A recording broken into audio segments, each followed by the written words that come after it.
a sensibilidade que a gente tem até no ouvido quando a gente estuda música, quando o nosso ouvido é treinado para música, quando a gente vai fazer uma ausculta cardíaca com estetoscópio, tem alguns estudos que dizem que médicos que tiveram treinamento musical antes da faculdade têm mais facilidade de detectar algumas alterações no ruído do coração do que os que não tiveram. Faz todo sentido. É, legal isso, né? Muito bom. E o início da sua carreira como médico, como é que começou? Bom, vamos lá, né? O meu pai é médico, então a minha inspiração foi com meu pai.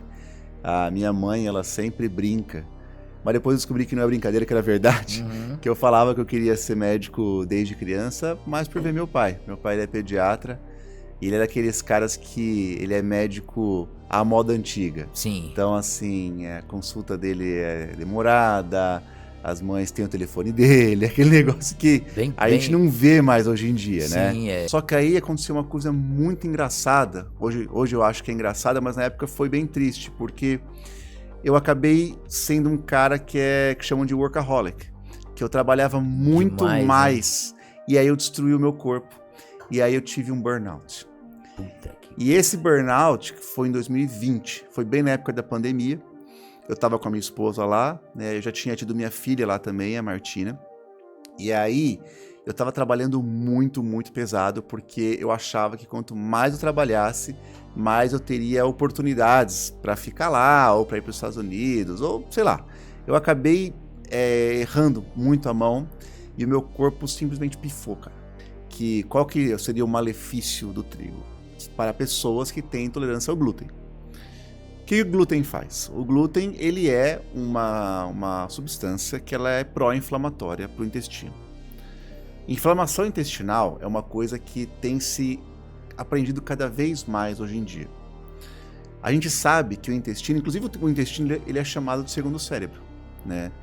A grande parte da produção de serotonina, que é um dos principais neurotransmissores para a felicidade, para você ter o bem-estar, né? Bem-estar e motivação na sua vida, ele é produzido... Fala pessoal, tudo bem? Aqui é o Dr. Marcos Galasso e eu quero convidar você a assistir esse episódio comigo do OuseCast até o final, porque tem muita informação de qualidade, especialmente para você que gostaria de emagrecer ou então você que tem aquelas dúvidas sobre reposição hormonal. A gente falou bastante coisa e eu tenho certeza que você vai gostar. Estamos começando mais um OuseCast. Eu sou o Ricardo Augusto e estou hoje recebendo aqui o Marcos Galasso. Já ele vai falar para mim por que sobrenome Galasso. Ele é médico aí e atua hoje na medicina integrativa. Vou deixar ele falar para vocês como é que é. Marcos, seja bem-vindo. Muito obrigado, Ricardo, pelo convite. Um prazer participar aqui do OuseCast.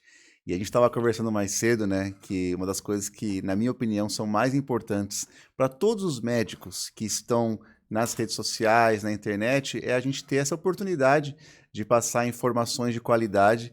A gente sabe que nas áreas que eu atuo tem muitos mitos, então eu estou muito animado para a gente poder trazer não só informação de qualidade, mas quebrar alguns mitos também. Obrigado pelo convite. Eu que agradeço você ter aceitado o convite, até mesmo porque você viu que o OuseCast tá forte, hein? Tá ficando forte, hein? Parabéns, cara, tá bombando, né? A gente estamos crescendo um pouquinho no YouTube, mas a gente estamos com as nossas redes sociais aí, muitos cortes, eu trabalho muito com os cortes, né? Que hoje em dia as pessoas parecem que não estão querendo mais ver vídeo longo, né, cara? Ah, já foi essa época, né? As pessoas não leem mais e não assistem vídeo longo, né? Eles querem coisa prática. A gente tem que ter o vídeo longo até para poder pegar o longo e destrinchar ele pelos curtos, né? Mas tem quem gosta do vídeo longo, né? Tem. São poucas pessoas que gostam, mas tem quem gosta e a gente acaba fazendo para todo mundo, né? Com certeza. E o início da sua carreira como médico, como é que começou? Bom, vamos lá, né? O meu pai é médico, então a minha inspiração foi com meu pai.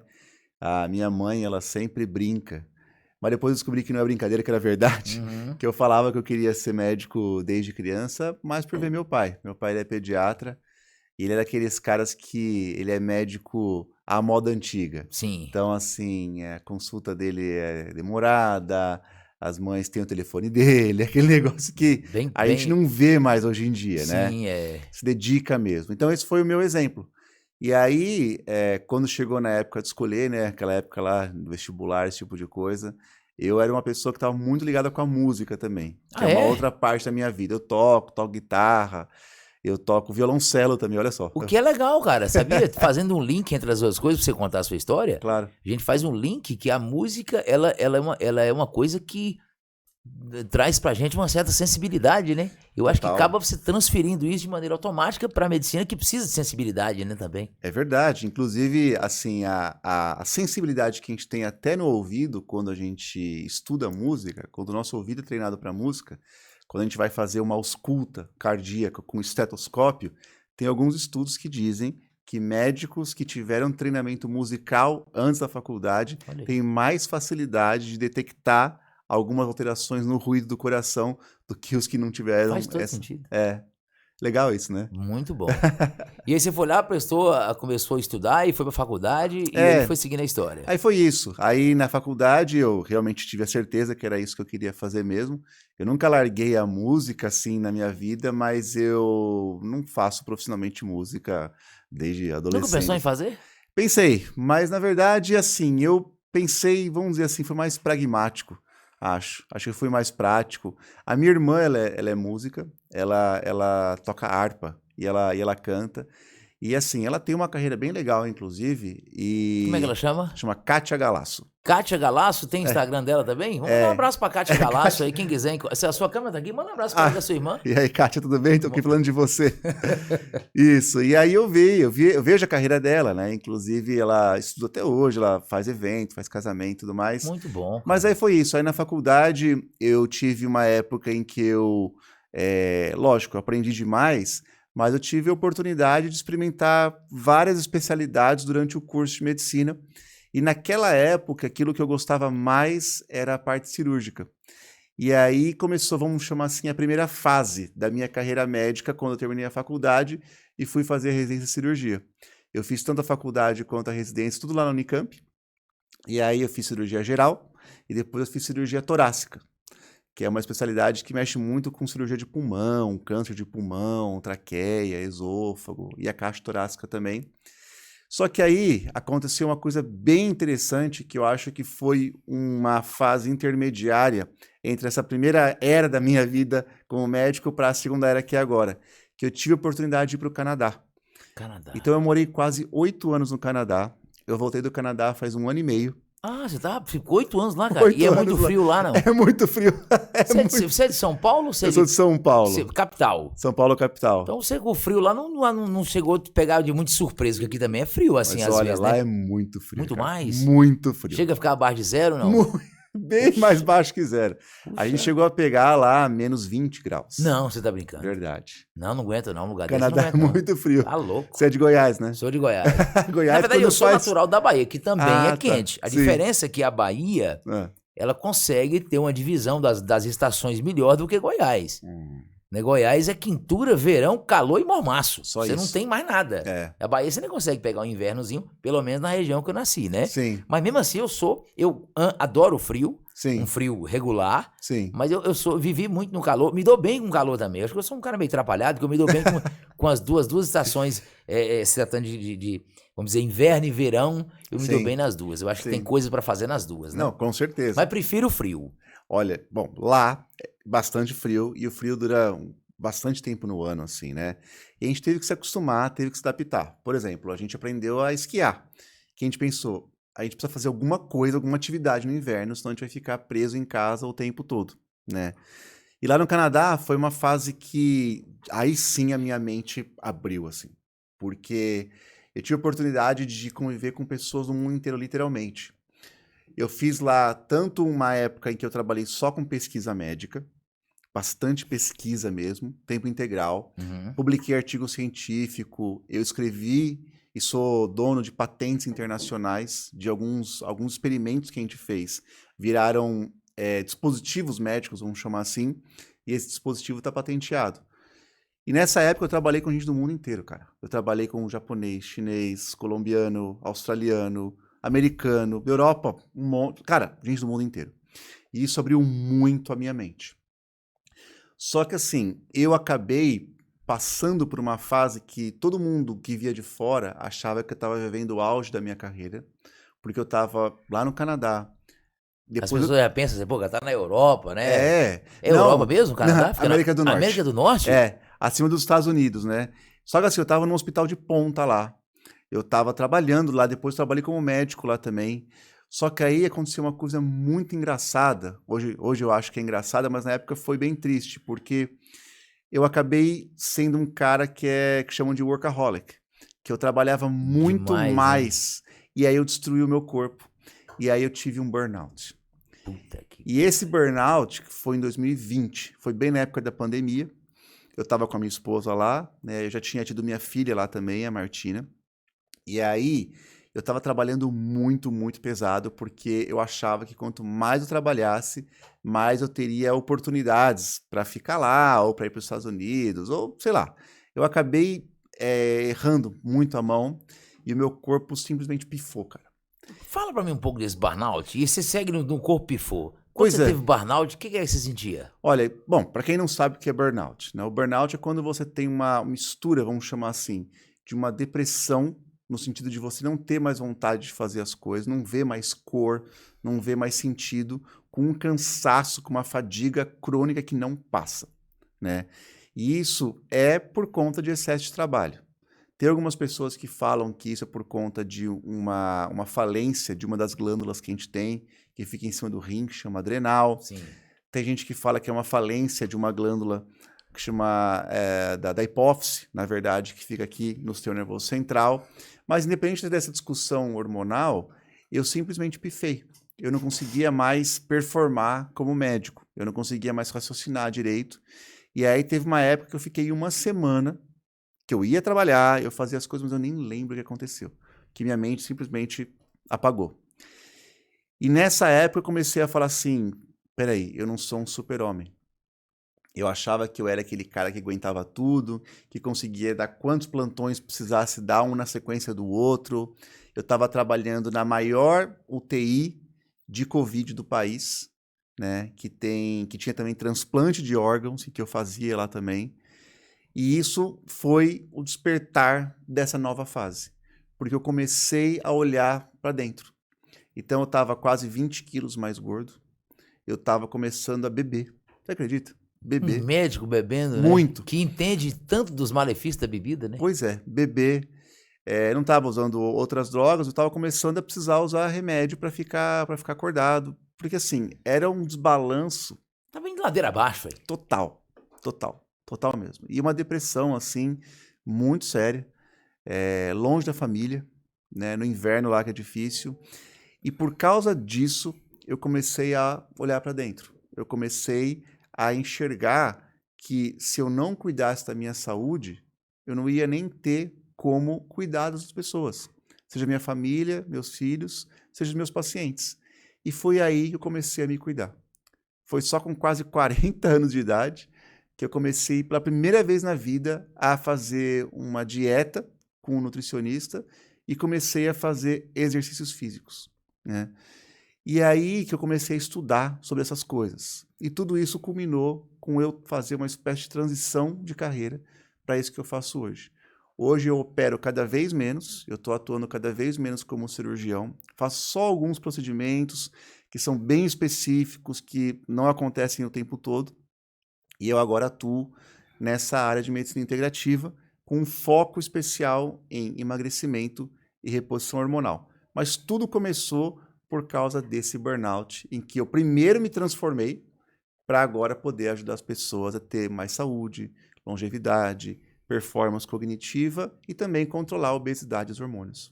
É aquela famosa frase, né? Que acontece uma coisa na vida da gente, a gente pergunta sorte ou azar, né?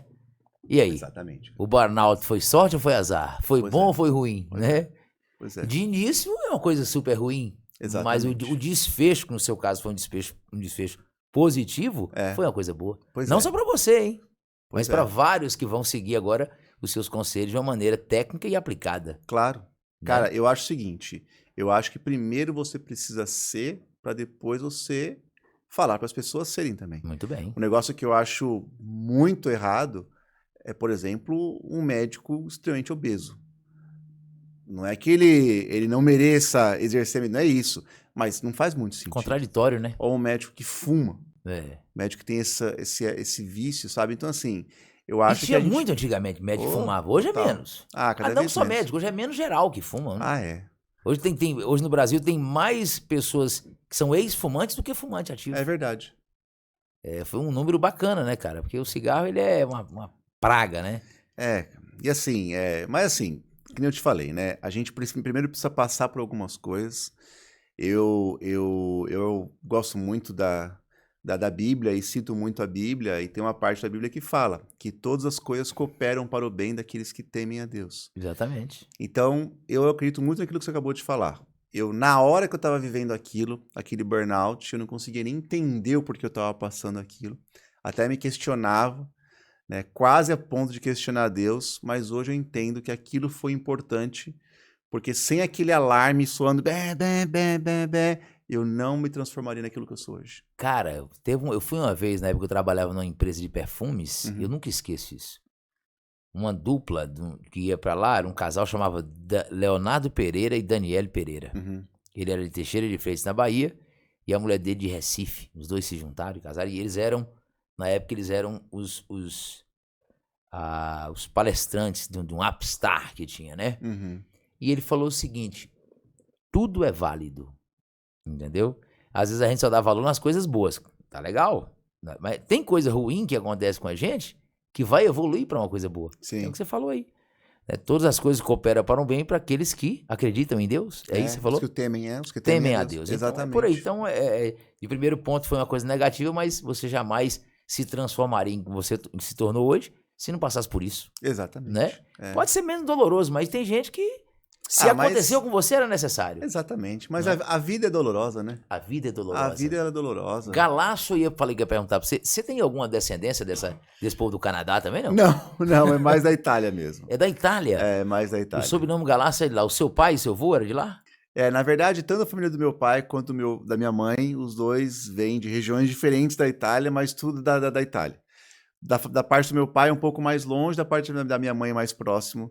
E aí acho que eles vieram naquela época lá que tava por causa das guerras, né? Sim. Primeira Guerra Mundial, Segunda Guerra Mundial, aquela onda de imigração italiana que veio, alguns acabaram se tornando parte dos meus ancestrais. Muito bem. E você como você entrou acabou aprofundando na medicina integrativa, provavelmente em algum momento você se deparou com a questão do trigo, né? Exatamente. E como é que ficou para um cara que tem sangue italiano, que adora comer macarrão, cara, pizza? Isso é muito legal que você colocou, porque assim, a gente sabe que qual que seria o malefício do trigo? Para pessoas que têm intolerância ao glúten. O que o glúten faz? O glúten, ele é uma substância que ela é pró-inflamatória para o intestino. Inflamação intestinal é uma coisa que tem se aprendido cada vez mais hoje em dia. A gente sabe que o intestino, inclusive o intestino, ele é chamado de segundo cérebro, né? A grande parte da produção de serotonina, que é um dos principais neurotransmissores para a felicidade, para você ter o bem-estar, né? Bem-estar e motivação na sua vida, ele é produzido no intestino e ele sobe por alguns nervos específicos para o cérebro para ir lá para as sinapses neurais.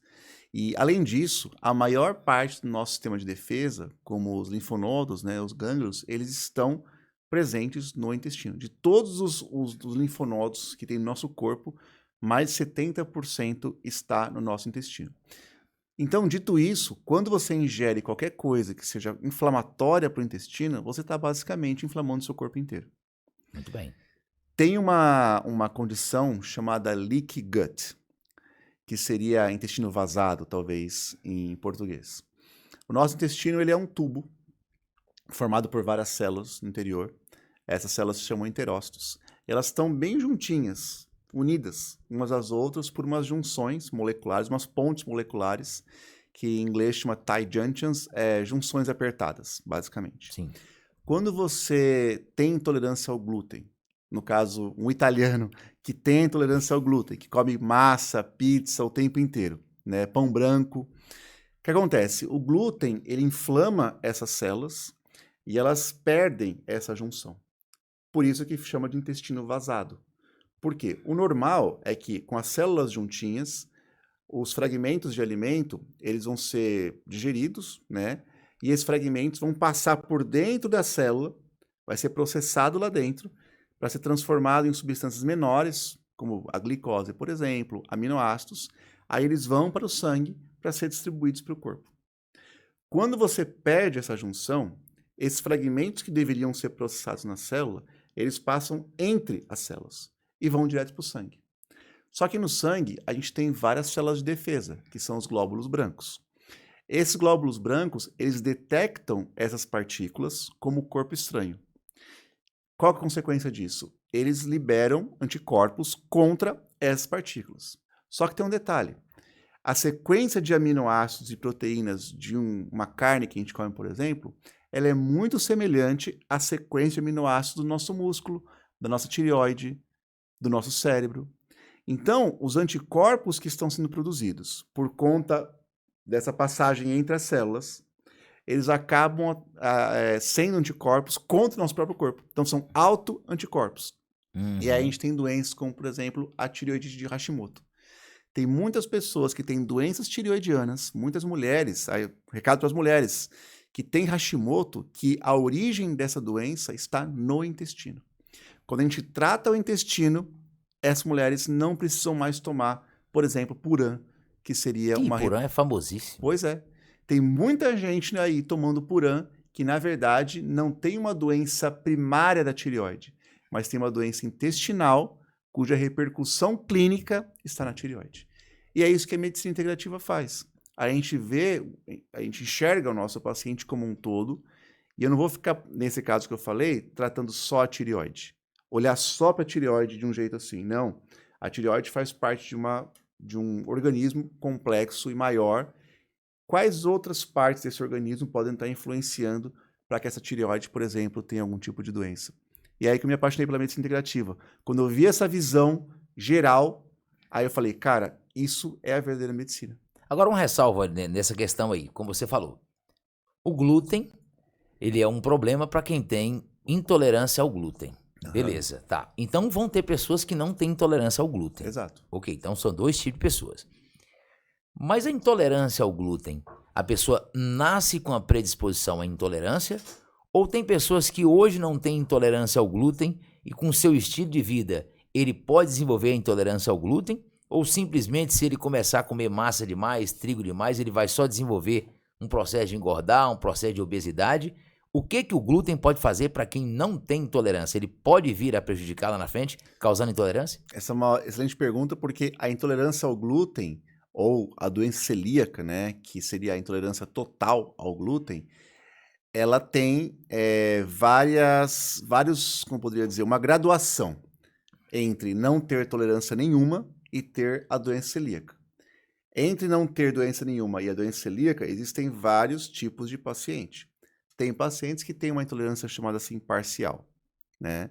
Sim. Quem não tem intolerância nenhuma, não tem nenhuma predisposição genética, provavelmente não vai desenvolver intolerância para a vida inteira. Tá? Agora, quem tem uma predisposição, vamos chamar assim, parcial, pode ser que durante a vida, a depender dos hábitos, comece a desenvolver isso daí e comece a ter as consequências. Quer ver uma outra coisa que pode acontecer?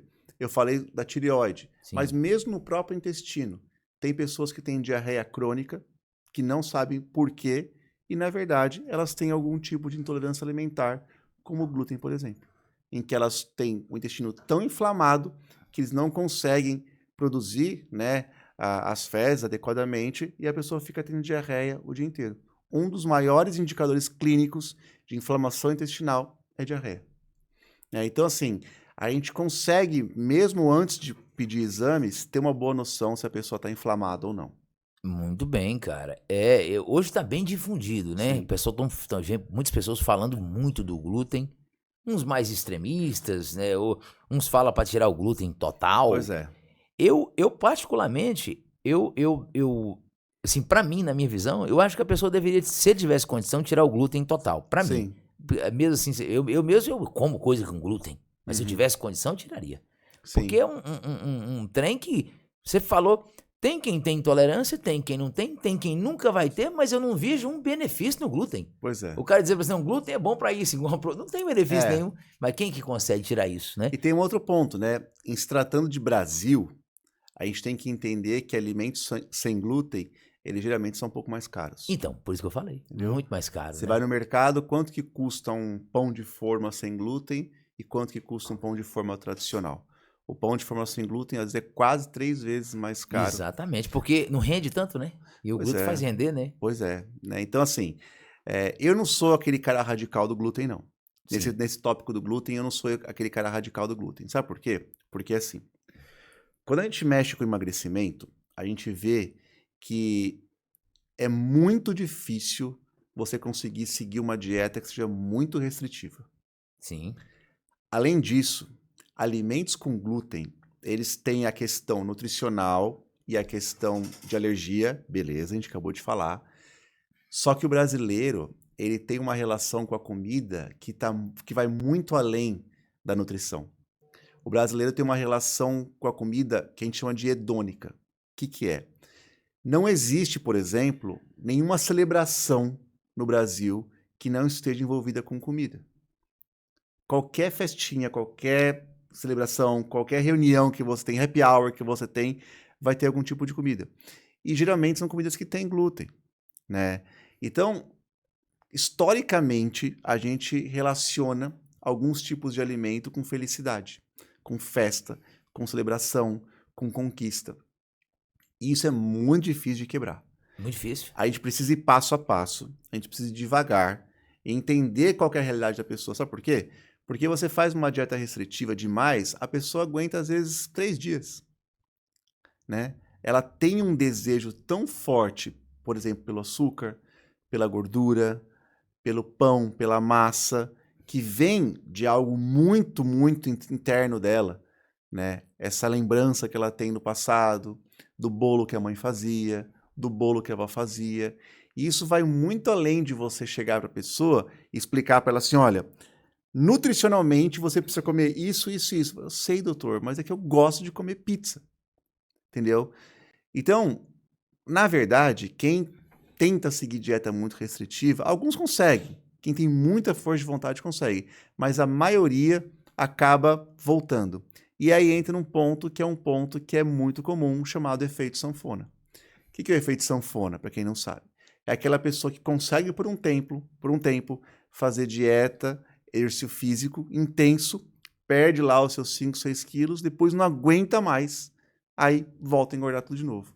E tem pessoas que passam por esse processo por, às vezes, décadas. 20 anos emagrecendo, engordando, emagrecendo, engordando, emagrecendo, engordando, né? E isso, muitas vezes, é por causa de uma dieta muito restritiva.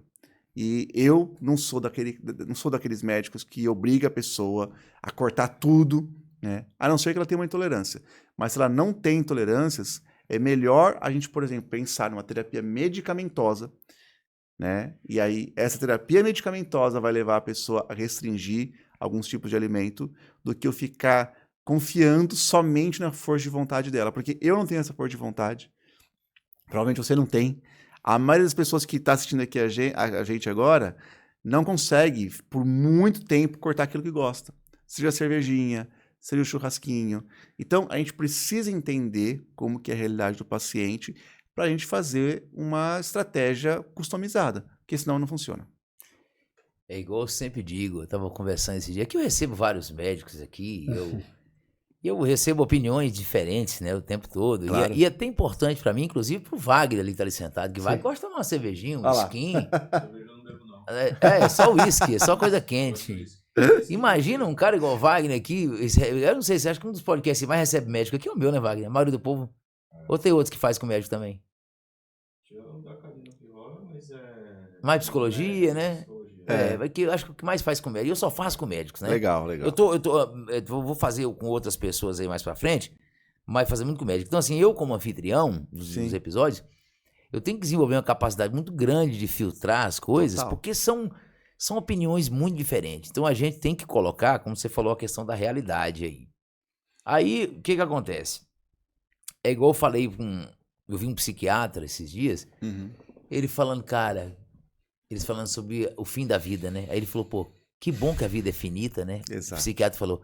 Depois ele falou, mas que ruim também, né? É, Então, cara, ó, nascer é bom e nascer também é ruim, exato. né? Morrer também é bom, mas morrer também é ruim. Exato. É verdade? Então, assim, viver é bom, É. mas viver pode ser ruim. Sim, né? Depende muito da pessoa. sim, Então eu acho que é uma questão realmente de equilíbrio. Eu acredito que tudo que a pessoa vai fazer, não se levando pro lado da obesidade, que é uma doença, aquela coisa, você sim, tá com a vida mórbida, você tá andando, tá doendo lá o calcanhar, porque não tá aguentando o peso do corpo, você tá exatamente. com um coração que não vai aguentar bombear tanto sangue pra um corpo tão que já tá obeso. Aí é um momento que você tem que falar, não, cara, peraí, aqui eu tô realmente, se eu gosto da vida, eu preciso Exato. fazer isso aqui. Mas tem que ter todo esse cuidado aí, mas o mais importante que eu acredito, que independentemente da situação que você esteja fazendo, não nos radicalismos, como o uso de drogas, que é coisa que vai te rebentar no meio, tanto Sim, fisicamente, espiritualmente e socialmente, mas tem que ter um controle e o mais importante é a pessoa tem que ter felicidade, cara. exato, Porque senão você fica muito engessado. exato. Não como isso, não, tá Exato. bonito, você tá forte, É, você não come nada, você tá com a pele de bebê, mas e por dentro? Como é que você tá? Né? é verdade. Ah, eu vou numa reunião de família, vejo todo mundo comendo aquilo ali, se sentindo feliz. Eu não como nada disso aí, ó. É, Eu sou. Aí por dentro, você tá se sentindo bem como você tá? Se você estiver se sentindo bem, você tá de acordo com o que você tá fazendo. é. Mas tem muita gente que não tá. Pois é, Tá mais pela parte física, estética, mas a parte emocional e espiritual tá exato. acabada, né? Especialmente se você pensar que hoje em dia, com as redes sociais, os padrões de beleza que são impostos Pregados, pra né? gente é um padrão literalmente impossível de ser alcançado. Porque, por exemplo, tem filtros nas redes sociais, no Instagram, no TikTok, que a mulher parece que ela é uma deusa grega, sendo que ela não é. Exatamente. E tem vários, tanto homem quanto Ó, mulher. você é bonito nos dois, você é bonito aqui e bonito no Instagram, Que viu? é isso? Isso é, parece minha mãe falando. Mãe da gente é bom demais. É, eu tava com a minha mãe hoje. Nossa, aliás, beijo, mãe.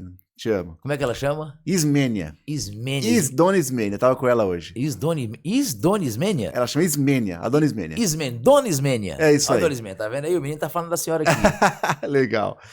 E aí, na verdade, é assim, a gente vê esses padrões que são inalcançáveis e lá no consultório a gente tem protocolos que, de fato, nessa questão da perda de peso, faz perder bastante peso. Sim. Pra você ter uma ideia, tem medicações novas no mercado que foram lançadas nos últimos 2 anos, como, por exemplo, a tirzepatida, que nos estudos clínicos, quando ela foi lançada, a perda de peso é semelhante à cirurgia bariátrica.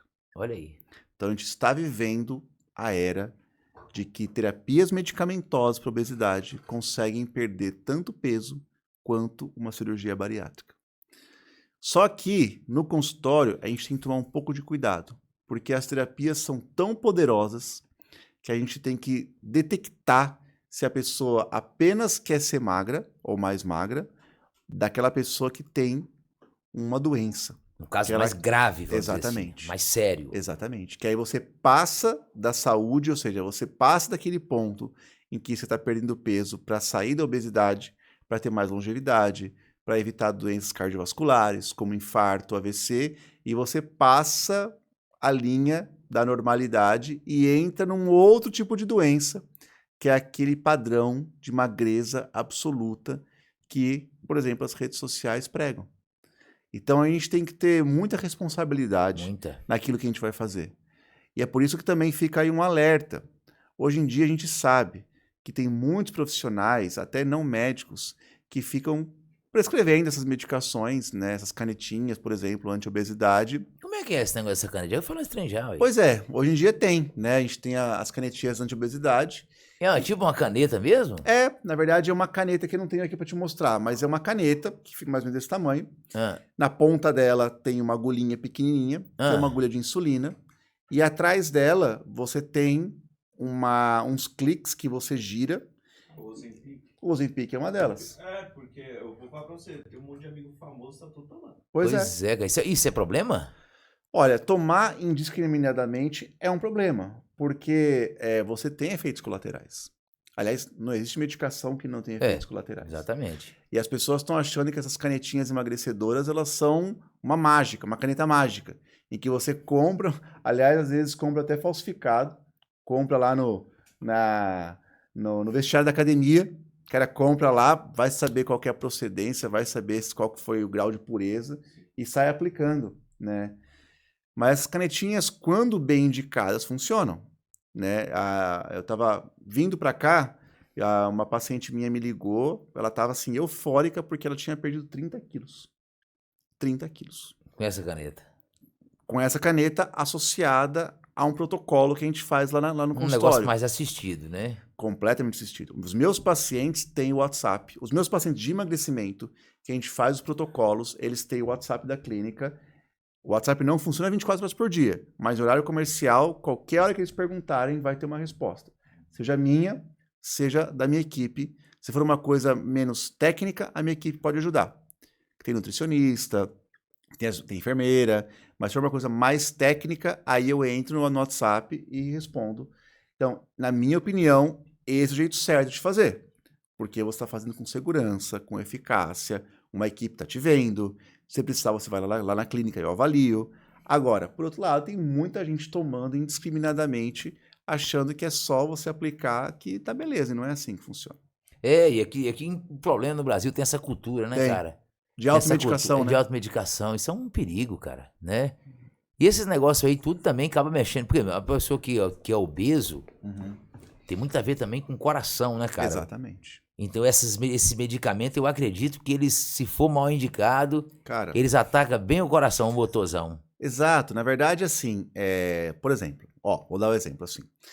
Tem um tipo de caneta que um dos efeitos que ela... o próprio Ozempic mesmo. Um dos efeitos que o Ozempic tem no emagrecimento, ele faz com que você perca um pouco mais de água. Sim. Né? E aí, por quê? Porque você diminui um pouco a sua sede, tá? Como que isso acontece? Um dos efeitos que o Ozempic tem no corpo, ele diminui o tempo que seu estômago ele é esvaziado. Quando a gente come, né? Boca, esôfago, a comida vem para o estômago, começa aqui a digestão no estômago para seguir em frente ao intestino. Um dos efeitos que o Ozempic tem para gerar o emagrecimento, ele diminui, ele aumenta o tempo que a comida fica no estômago. Logo, o seu estômago fica cheio mais tempo. E a água também. Então você bebe menos água. Certo? Se você bebe menos água, um dos efeitos que você pode ter é a desidratação. E isso pode ter efeito cardíaco. Você tá vendo? Entendeu? Então, assim, tem que ter cuidado, gente. Então, vou olhar para a câmera aqui, um alerta que eu faço. Tem que ter cuidado quando você vai fazer medicação. Elas de fato funcionam, elas de fato são seguras, só que desde que você tenha acompanhamento de quem sabe o que está fazendo. Tem várias pessoas aí que já perdeu a vida com esse negócio, cara. Pois é. Dizem, eu não sei se é verdade, né? Dizem que aquela cantora do Calcinha Preta, aquela Paulinha Abelha, como eu tô dizendo, parece que ela morreu, se não me engano, deve ter sido de coração, como ela é nova daquela Pois lá, com essa mistura de trem pra emagrecer e tal. Isso é igual cirurgia bariátrica. Já vi muita gente falar que tem pessoas que fazem cirurgia bariátrica e desenvolvem um tipo de vício, entendeu? Pois é. A gente tá vendo aí, tem umas cantoras que tá fazendo sucesso aí. Uma dessas cantoras, fiquei sabendo que ela fez bariátrica, como eu vou dizer, fiquei sabendo também, né? Mas geralmente quando tem muitos rumores, tem um fundo de verdade ali. Acaba virando alcoólatra. Pois é. Sabe? É porque, assim, a obesidade, ela é uma doença que ela é muito mais complexa do que a gente acha que é. Especialmente se você for pensar... Na mente, né? Na mente. Né? Porque, por exemplo, olha só que loucura isso. No nosso código genético, a gente tem vários genes que eles só começam a atuar, eles são acordados de acordo com alguns efeitos do ambiente. Vou dar um exemplo para você. Tem pessoas que, se não fumarem nunca na vida, cigarro, nunca vão desenvolver câncer de pulmão. Só que essa mesma pessoa, se ela começar a fumar, ela vai desenvolver câncer de pulmão. Por quê?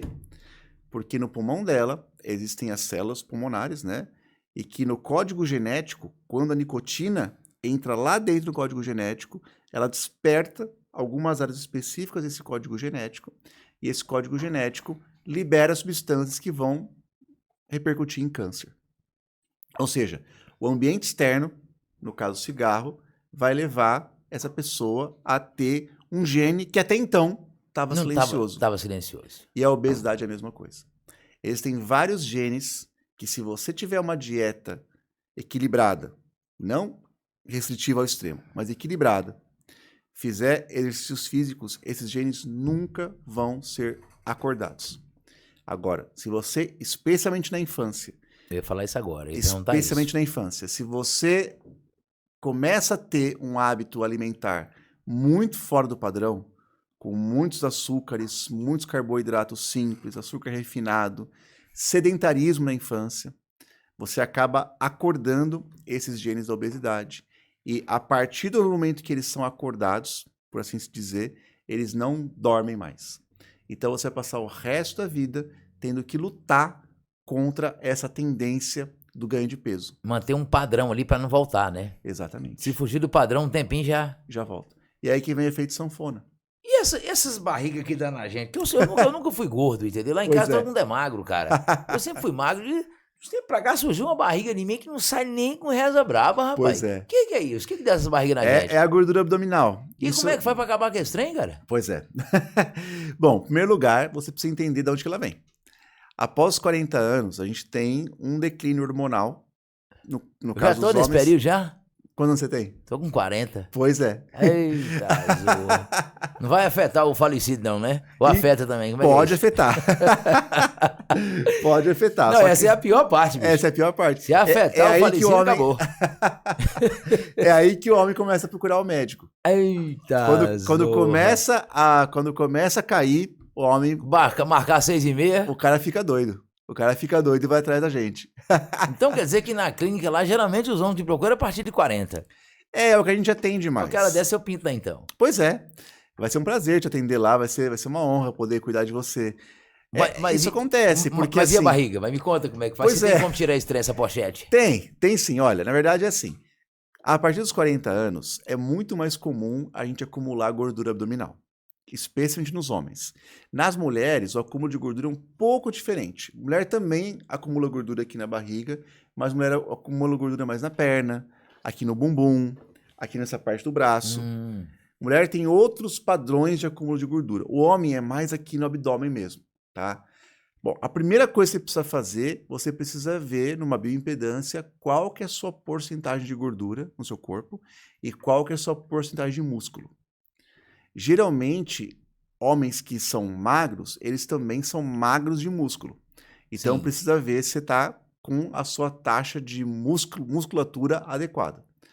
A segunda coisa é ver como é que está o seu perfil hormonal. Pode ser que você já tenha um decaimento de testosterona. Será, E aí, rapaz? pode ser.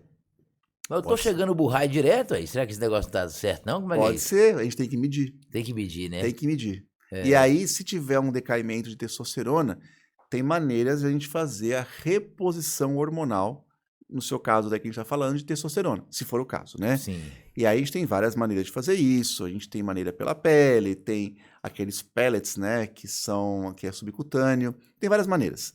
Essa é outra coisa. E a terceira coisa é a dieta e exercício físico. O exercício físico também, ele ajuda a acabar com essa barriga? Ajuda. Mas eles falam que é abdominal, uns falam que abdominal faz endurecer a barriga. Como é que é esse negócio? Pois é, mas assim, o que acontece? Quando você faz exercício físico, o que isso vai causar? Você vai aumentar a sua porcentagem de músculo no seu corpo e isso aumenta a sua taxa metabólica basal. Para quem não sabe o que é isso, é assim, a gente está aqui conversando agora, estamos aqui nessa atividade conversando, Sim. e essa atividade a gente está gastando energia, Sim. certo? Quem está fazendo essa atividade aqui, nesse lugar, e tem muito músculo, essa pessoa, ao fazer essa atividade, gasta mais energia, queima mais gordura do que uma pessoa que não tem tanto músculo.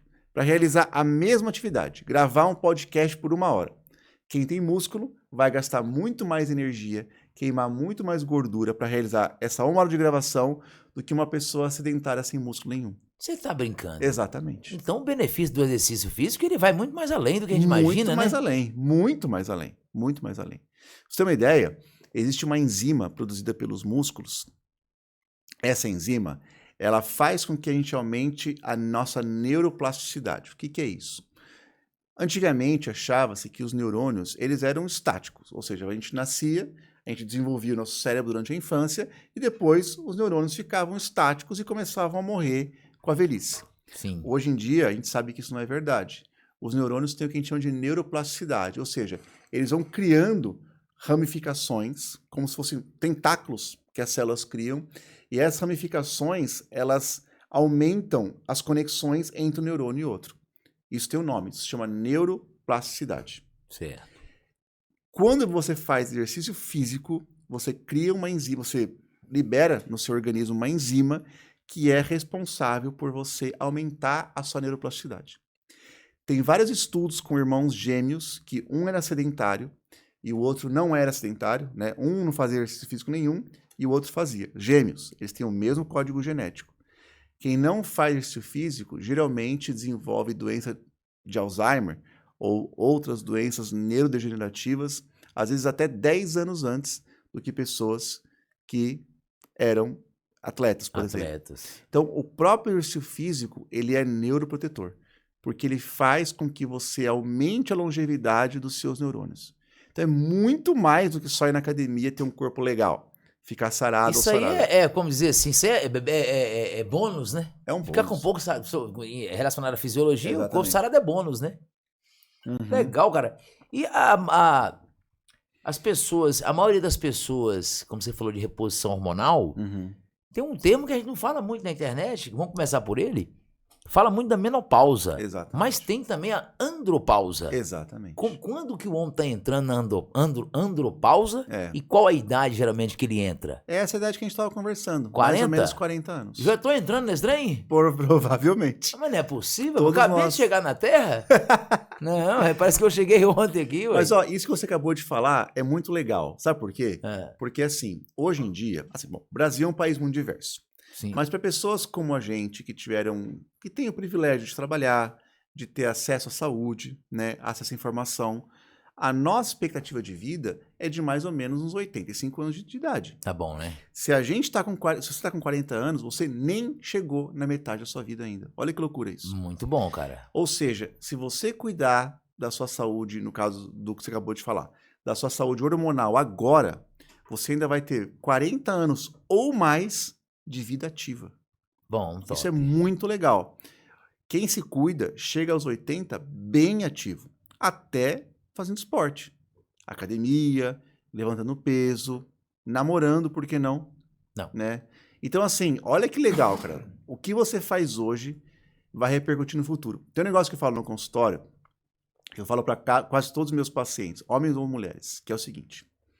Existe uma versão sua que ela está num plano que você não consegue ver hoje, que é você com 80 anos de idade.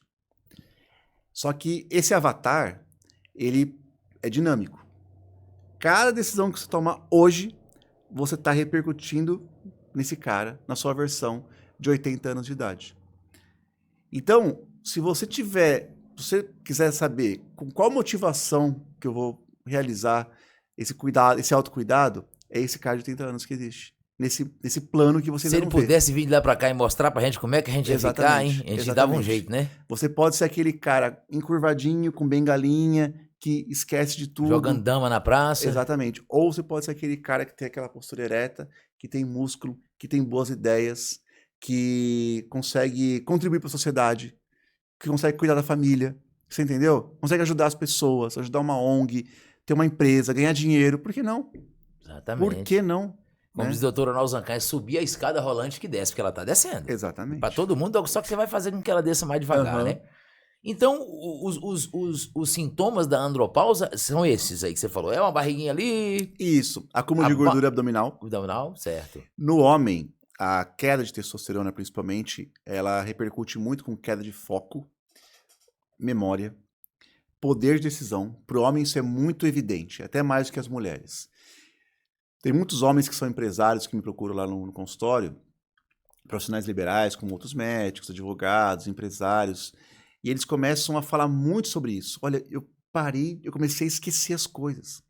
Eu era muito bom com o nome das pessoas, eu decorava muito fácil os nomes, os lugares, as datas. Hoje em dia eu não consigo mais absorver e guardar isso daí. Ou então eu começo a ficar muito indeciso. Eu preciso tomar uma decisão importante que no passado para mim era vapt-vupt, agora eu fico titubeando. Eu fico perguntando para as pessoas, eu fico mais inseguro. Isso é muito comum dessa fase da andropausa.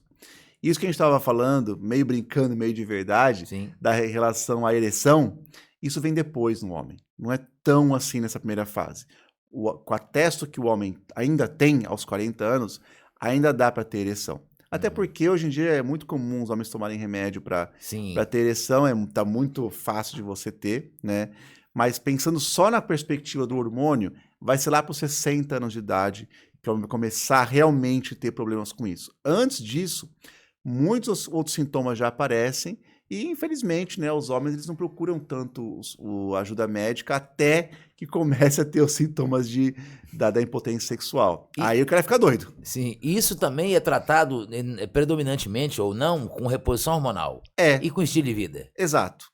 E com medicação. Medicação A também. gente estava conversando mais cedo, a medicina integrativa ela tem várias linhas de pensamento.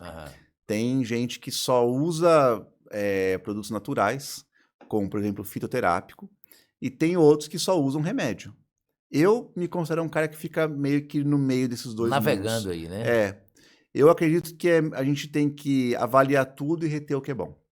Né? A gente estava falando isso mais cedo também. Sim. Você tem que aprender, você bem acabou de falar, né? Você vê muitos médicos aqui e você vai pegando aquilo que é bom pra você. Porque não dá pra... Você imagina, eu fico doido, né? Se eu falar, você tá certo, o outro tá certo. Todo mundo tem o seu grau de razão, né? Exatamente. Não é verdade? Como você muito sabe muito bem que as pessoas não são donas da verdade. Até mesmo porque tem pessoas hoje trazendo, seguindo uma linha de um novo artigo científico, um artigo científico de 2008 não vale mais, 2000. Exatamente. E aí, como é que fica? Então lá ele valia, agora não vale mais, como é que eu pego aquilo com verdade absoluta? Porque descobriram um novo meio de estudar a célula e tal, e aquilo cai por terra. Tem uma frase que eu gosto muito de usar, que é assim, a ciência, ela vai de caixão em caixão. Cada dia, uma verdade é sepultada. Exatamente. Né? Eu acho que, de novo, eu acho que é obrigação, vou usar essa palavra, acho que é obrigação do médico estar sempre atento às novidades, mas ao mesmo tempo você precisa saber filtrar aquilo que realmente é bom e aquilo que funciona daquilo que é moda. E tem coisa que é imutável. Exatamente. Né? Você vê, tem coisa da fisiologia que é imutável. Exatamente. Como dormir cedo.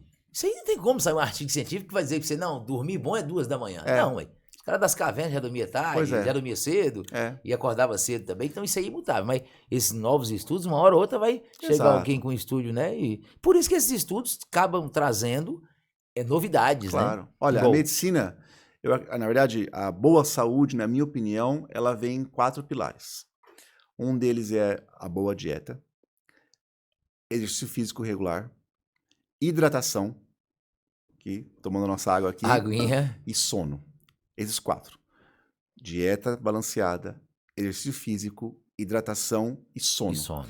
Se vocês tomarem cuidado nessas 4 áreas da sua vida, vocês com certeza vão ter uma vida melhor. No mínimo boa. Exatamente. Né? No mínimo boa, né? Porque pra ótima vai depender do empenho de cada um, né? Pois é. E a gente pega nessa questão da reposição hormonal e pulamos da andropausa para menopausa. Exatamente. Que é um Aí período, é muito mais complexo. Né? A mulher é muito mais complexa que a gente. Como diz a Fernanda Lahal, diz que a mulher falando a relação, né, entre homem e mulher, a relação amorosa, o homem olha para a mulher como ele olha para um carro. Entrou ali e tal, né? Já fez. A mulher é a mesma coisa, só que quando olha pro carro, o carro tá todo despedaçado. A relação de relação amorosa, né? Pro homem. Exato. O homem tem que comer de manhã, tratar ela bem, pra sentir aquela vontade e tal. Então, a mulher, em tudo, ela acaba sendo mais complexa e não seria diferente na menopausa, né? Com certeza. Assim, olha, o corpo da mulher é um negócio incrível. Como que funciona é muito mais complexo que o do homem. Não só na parte hormonal, mas na parte sentimental, por exemplo. É muito mais complexo. Né? E o homem que conseguir entender isso daí, realmente vai ter uma companheira muito mais feliz do lado dele. E mais tempo. E muito mais sólido. E muitos homens não conseguem entender isso daí. Cara, é 90%, viu?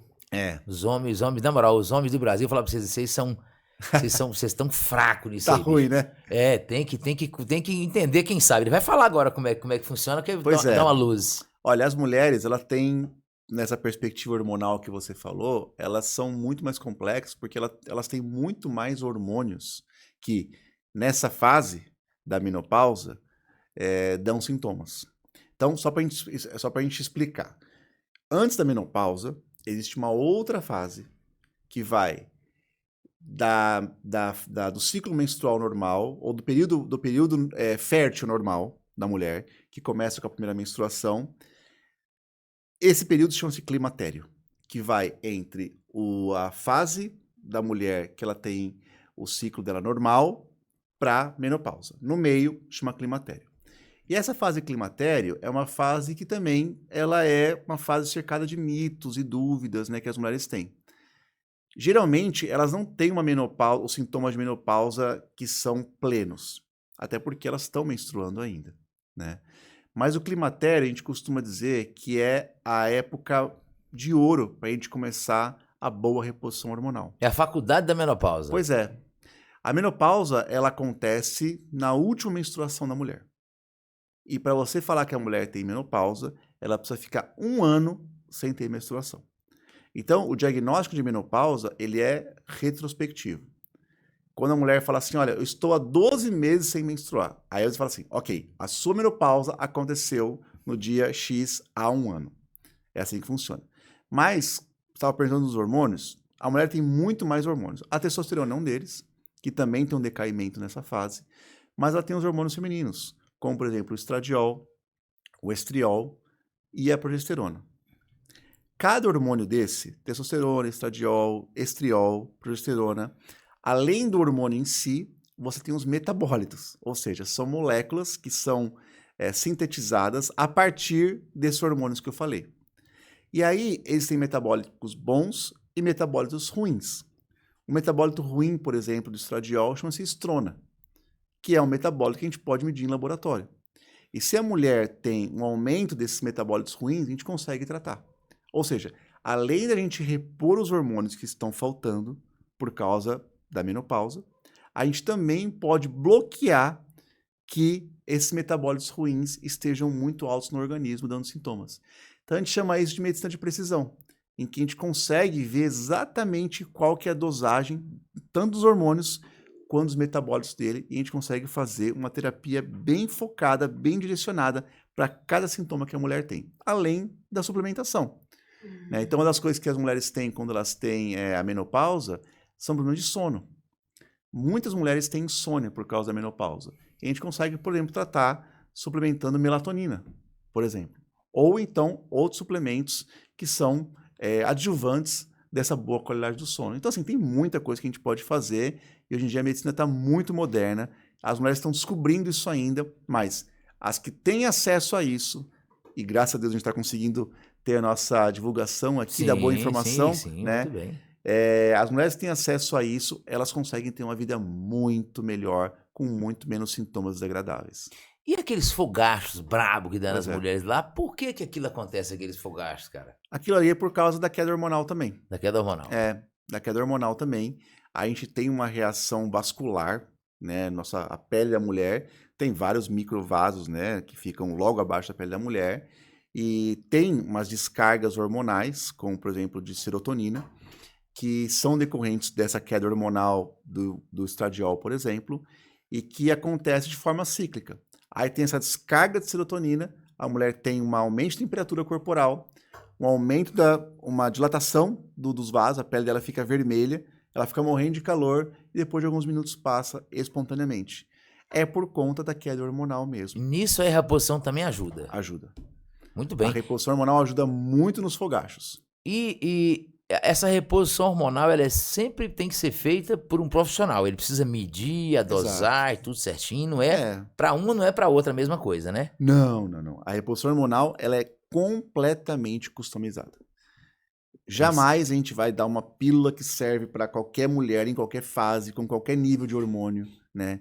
Tudo começa no diagnóstico correto, né? A gente precisa ter o diagnóstico correto para que a gente faça a nossa estratégia de reposição hormonal, com as doses, com o tempo de aplicação, né, tempo de uso, via de aplicação.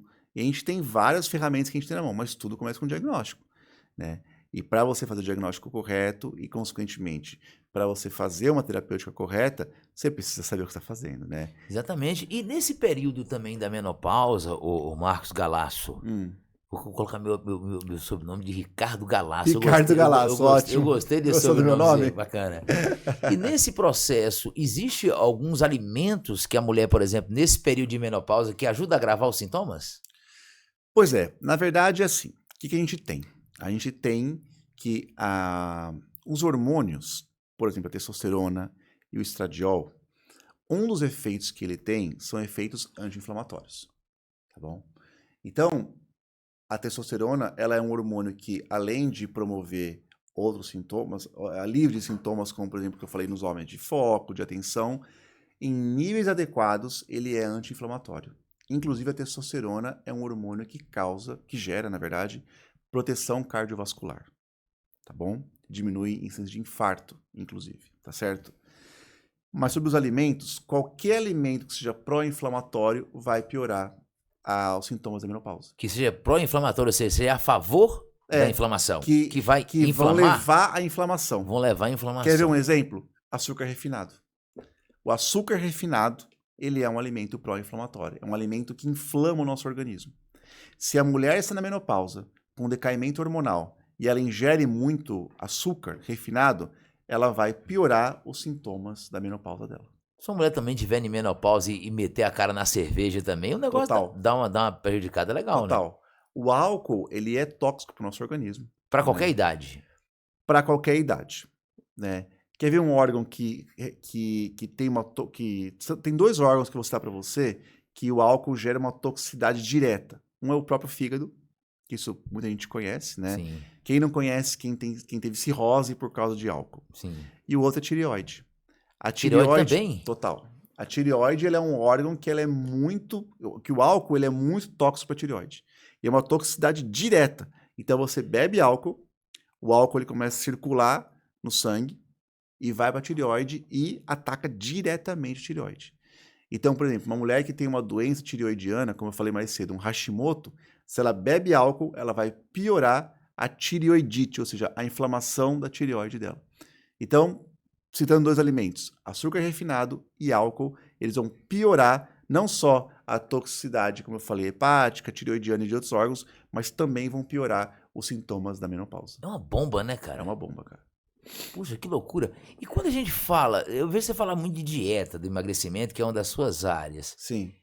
Se fosse para você dizer para as pessoas do Brasil uma dieta que seria padrão, que talvez traria mais ou menos efeito para algumas pessoas. Por exemplo, eu vou tomar um café da manhã, porque muito se fala de dieta, mas, poxa, o que eu tomo de café da manhã? Pois é. Que seria, vamos dizer assim, um padrão que todos poderiam tomar, que teria um benefício, um café da manhã legal. Então, a dieta que todo mundo preconiza é como uma dieta que seja padrão para você. Todo mundo assim, eu quero começar uma dieta que vai ser uma dieta saudável.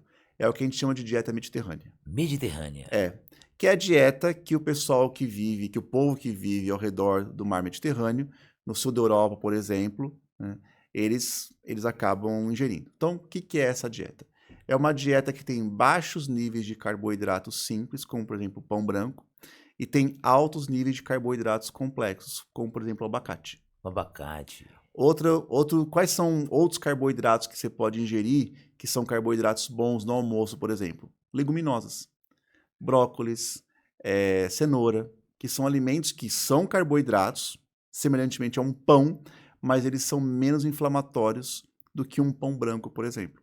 Mas voltando ao café da manhã que você perguntou, muita proteína, como por exemplo ovo, é de fato algo muito bom. Não é conversa fiada o Não ovo é conversa de manhã. fiada. E o ovo no pão? Diminui realmente o índice glicêmico quando a pessoa... Muito, muito pouco. Na verdade, não. Na verdade, o que vai diminuir o seu índice glicêmico é você ter uma dieta no café da manhã, por exemplo, que seja hiperproteica. Eu, inclusive, sou muito a favor de suplementação de proteína no café da manhã, como, por exemplo, whey protein, ou então proteínas de colágeno, que você pode ingerir junto com o café da manhã, num shake, por exemplo. Peraí. Whey protein? Também, como é que é esse negócio aí, cara? Pois é. Esse trem virou uma polêmica esses tempos aí, bicho. Tem muita polêmica, porque assim, o whey protein, tem vários tipos de whey protein. Tipo, o que é o whey protein, né, para começar? O whey protein, ele é a proteína do soro do leite, certo? Consequentemente, é possível que, a depender da marca que você tenha, você está ingerindo lactose junto com whey protein. E tem pessoas que têm intolerância à lactose. Logo, se você ingerir whey protein e você tem intolerância à lactose, você vai ter os sintomas da intolerância, que é estufamento, pode ser diarreia. Então, nesse caso, o whey protein vai ser maléfico para você. Só que o whey protein, ele é uma ótima fonte de proteínas para quem tem deficiência de proteínas, né? quem não ingere muitas proteínas na sua dieta normalmente, e para quem não tem intolerância à lactose. Agora, para quem tem intolerância à lactose, de fato, o whey protein não é uma boa, não. Ah, Não é uma ok. boa, Então, não. ele é bom e é ruim ao mesmo tempo. Depende de para quem tá algumas tomando. pessoas ele é bom, para outras pessoas ele é ruim. Então você precisa saber para quem que você está prescrevendo, vamos chamar assim, a suplementação com whey protein. Mas tem outras opções para quem não tolera o whey protein, Sim. para você ingerir proteínas como, por exemplo, proteínas de colágeno. Colágeno também é bom. É uma opção muito legal para quem não pode ingerir whey protein. Ok. E outra coisa que eu ia perguntar, e acabei pulando essa parte das mulheres lá, as mulheres, o exercício físico também no período da menopausa também ajuda? Essencial. Tem um outro ponto, muito legal o seu ponto que você colocou. Tem um outro ponto da menopausa, que é uma consequência da menopausa, que é muito importante para as mulheres, chamada osteoporose.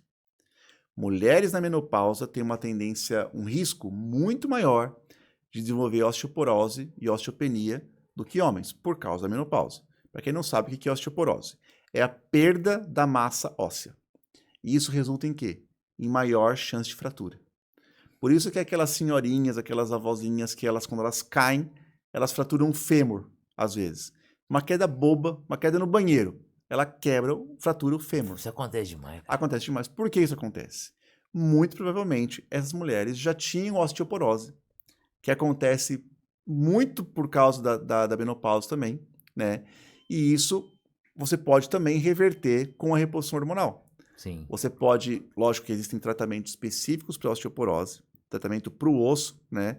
Mas se você faz uma reposição hormonal adequada, você inclusive previne esse surgimento da osteoporose, né? Então, assim, você tem a suplementação que você pode suplementar cálcio, que vai evitar isso daí. Então, tem várias coisas que você pode fazer para as mulheres na menopausa que vão evitar as consequências, inclusive graves, como a própria fratura de fêmur. Muito bem, eu bati um papo aqui com o Marcos Galasso, eu acho que dava para nós conversar mais tempo aqui, mas você tá por dentro de como que tá a situação nossa aqui, de grava um, grava outro e vem. Claro. Mas gostei muito da sua presença, gostei da maneira que você colocou tudo isso aí, você deu uma equilibrada, né, para que as pessoas não fiquem muito assustadas, inclusive Exatamente. com questão do whey protein, como você falou, uns falam whey protein, outros falam whey protein e tal. Achei bacana a maneira que você colocou, bem mais light, né, para que as pessoas não fiquem muito malucas com tudo, não né? Precisa, né? Fica mais pé no chão, né? Nós estamos no Brasil. O Brasil tem pão de queijo, o Brasil tem café, o Brasil tem um churrasquinho de fim de semana, tem pizza. É igual eu falo, eu não gosto de comer esse tudo, mas uma hora eu como. Sim, não, até eu, na verdade, assim, a gente não é hipócrita. Eu, por exemplo, gosto de tomar vinho com moderação. Sim. Né? Eu até posto nas minhas redes sociais.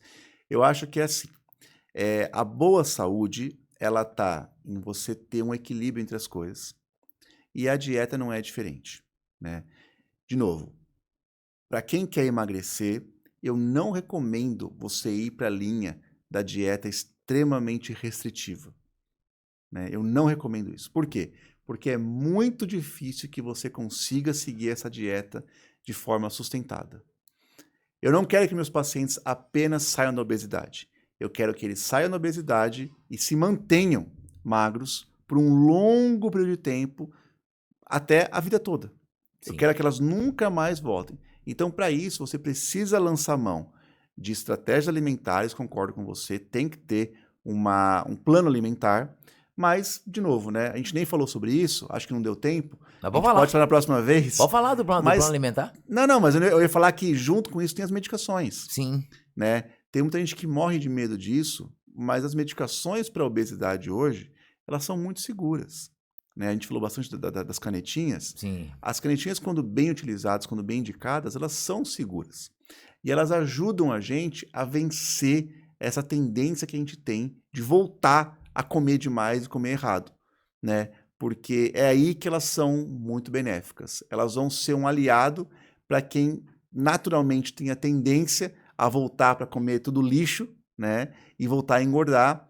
E com a medicação, você consegue controlar o seu peso, você vai ter uma perda de peso inicial, mas depois você pode fazer uma espécie de manutenção, né? Com alguns desmames de medicação, para que você nunca mais volte a ser gordo na vida. E quando eu digo nunca mais, é nunca mais mesmo. Sim. Isso a gente vê acontecer não só nos estudos científicos, mas também no nosso consultório.